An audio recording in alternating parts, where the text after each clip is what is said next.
Hi viewers, welcome to our channel. ప్రస్తుతం మనతో పాటు సీనియర్ జర్నలిస్ట్ దాము బాలా సార్ ఉన్నారు. వారితో మాట్లాడదాం. నమస్కారం సార్. నమస్తే సార్, వివేక హత్య కేసులో అప్రూవర్గా ఉన్న మన దస్తగిరి మొన్నటి వరకు రిమాండ్ ప్రిజనర్గానే ఉన్నారు. అయితే ఇప్పుడు ఆయనకు బెయిల్ దొరికింది. అసలు రీసెంట్గా చూసుకుంటే అతను జైల్లోనే ఉంటున్నాడు. ఎందుకు అతను జైల్లోనే ఉంటున్నాడు? వైసీపీ ఏమైనా ప్లాన్ చేసి అతను జైల్లో పెట్టిస్తుందా?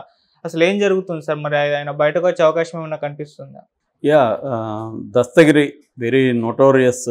ఒకప్పుడు డ్రైవర్గా పనిచేశాడు, తర్వాత ఆటో నడుపుకున్నాడు. దాని తర్వాత వివేకానంద రెడ్డి దగ్గర డ్రైవర్గా చేరాడు. వివేకానంద రెడ్డి అతన్ని పనితీరు నచ్చక తనని తీసేస్తాడని చెప్తున్నారు. దాని తర్వాత అప్పటి నుంచి వివేకానంద రెడ్డి మీద కోపం పెంచుకున్నాడు.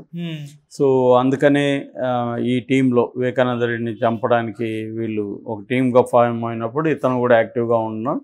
గొడ్డలు కూడా నేనే కొన్నానని కూడా అతను చెప్తున్నాడు. అతను చెప్పేది బయటికి ఎంత నిజమో తెలియదు, కానీ ఏదేమైనా అతను ఎప్పుడైతే అప్రూవర్గా మారాడో అప్పుడే అతను సెన్సేషనల్ అయిపోయాడు ఈ కేసులో. దాని తర్వాత ఇంకా అతన్ని పోలీసులు కూడా అతన్ని అరెస్ట్ చేసే పరిస్థితి లేదు. ఎందుకంటే సిబిఐ కూడా అతన్ని అల్లుల్లాగా చూడడం మొదలుపెట్టింది. సో ఈ క్రమంలో అతని మీద కేసులు పెట్టడం అనేది స్టార్ట్ చేశారు వైసీపీ వాళ్ళు.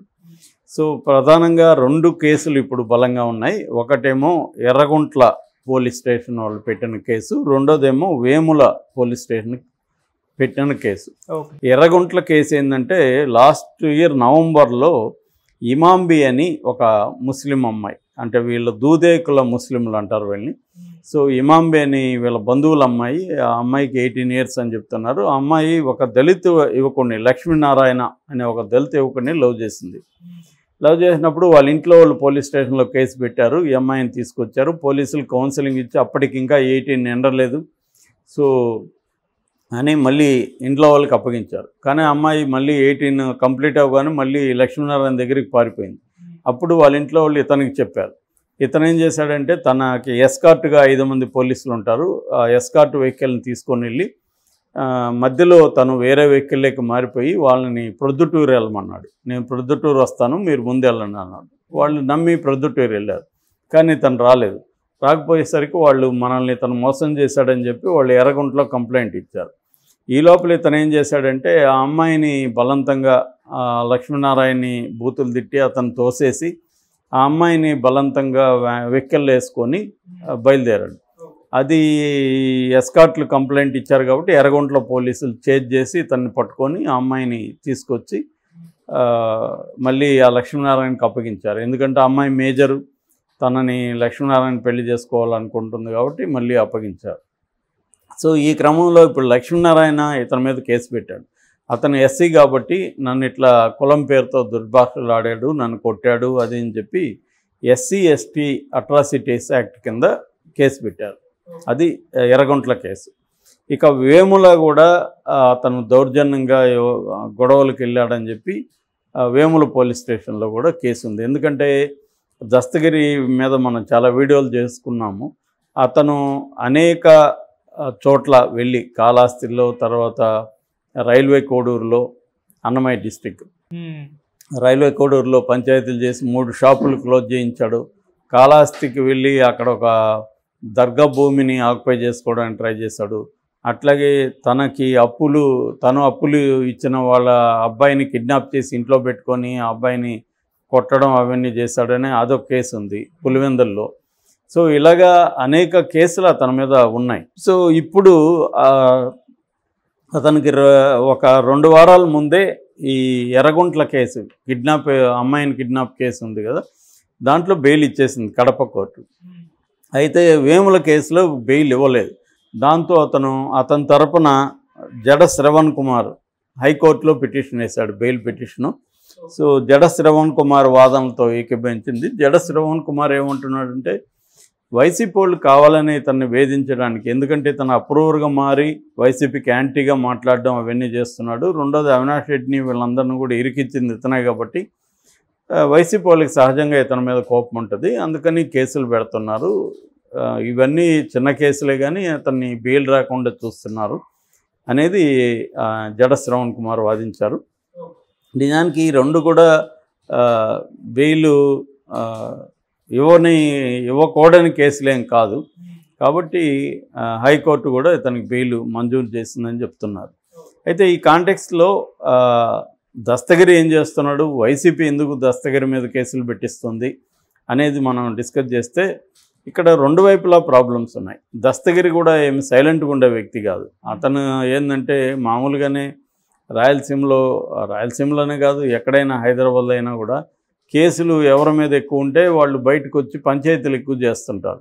ఎందుకంటే వాళ్ళకి కొంత క్రిమినల్ బ్యాక్గ్రౌండ్ ఏర్పడుతుంది, వాళ్ళ చుట్టూ కొంత జనం పోగవుతారు, అనుచరులు స్టార్ట్ అవుతారు. రెండోది వాళ్ళకి ఏంటంటే ఒక్కసారి క్రైమ్లోకి వెళ్ళి నువ్వు పోలీస్ స్టేషను, కోర్టు, జైలు చూసి వచ్చిన తర్వాత రెండు పరిణామాలు జరుగుతాయి.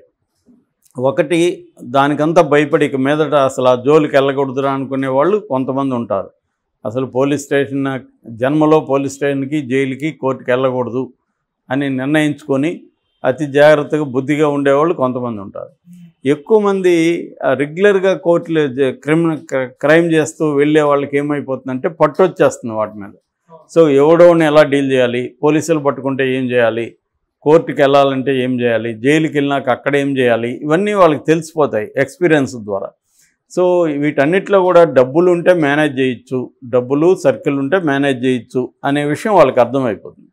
సో దాంతో మేనేజ్ చేయడం మొదలు పెడతారు. తర్వాత డబ్బులు ఎలాగా అంటే మేజర్గా ఇలాంటి వాళ్ళకి సోర్స్ ఏంటంటే పంచాయతీలు చేస్తారు. మనకి బేసిక్గా ఆస్తులకు సంబంధించిన పంచాయతీలు ఎక్కడ చూసినా ఉంటాయి. ఎందుకంటే ల్యాండ్ డిస్ప్యూట్స్, ప్రాపర్టీ డిస్ప్యూట్స్ అనేవి వెరీ కామన్. సో దానివల్ల వీళ్ళు ఏం చేస్తారంటే డిస్ప్యూట్లకి ఎంటర్ అయ్యి ఒకవైపు స్టాండ్ తీసుకొని ఆ వైపు నుంచి డబ్బులు తీసుకుంటారు, అవతలని బెదిరిస్తారు, అవసరమైతే ఇద్దరి దగ్గర కూడా డబ్బులు తీసుకుంటారు. సో ఇది ఈజీ మెథడ్ అనమాట.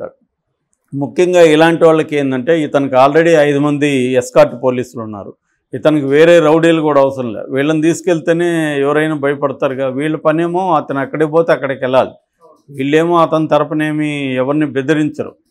ఎస్కార్ట్ కాబట్టి ఎక్కడికి ఇతను వెళ్తే వాళ్ళు కూడా వెళ్ళాలి. కాబట్టి జనాలకేమో ఇతను ఒక 5 మంది పోలీసులు విత్ గన్స్ తీసుకొని వచ్చారంటే ఇతనితో గట్టిగా మాట్లాడడానికి భయపడతారు. పైగా నేను వివేకానంద ఇతను ఫోన్ సంభాషణ ఎలా ఉంటుందంటే ఇతను ఎవరికో ఫోన్ చేస్తాడు, ఫోన్ చేసి ఎవరండి మీరంటే నేను దస్తగిరి అంటాడు. ఏ దస్తగిరి అని అడుగుతారు. ఏంట్రా దస్తగిరే తెలీదా, వివేకానంద రెడ్డి హత్య చేసింది నేనే అని మాట్లాడతాడు.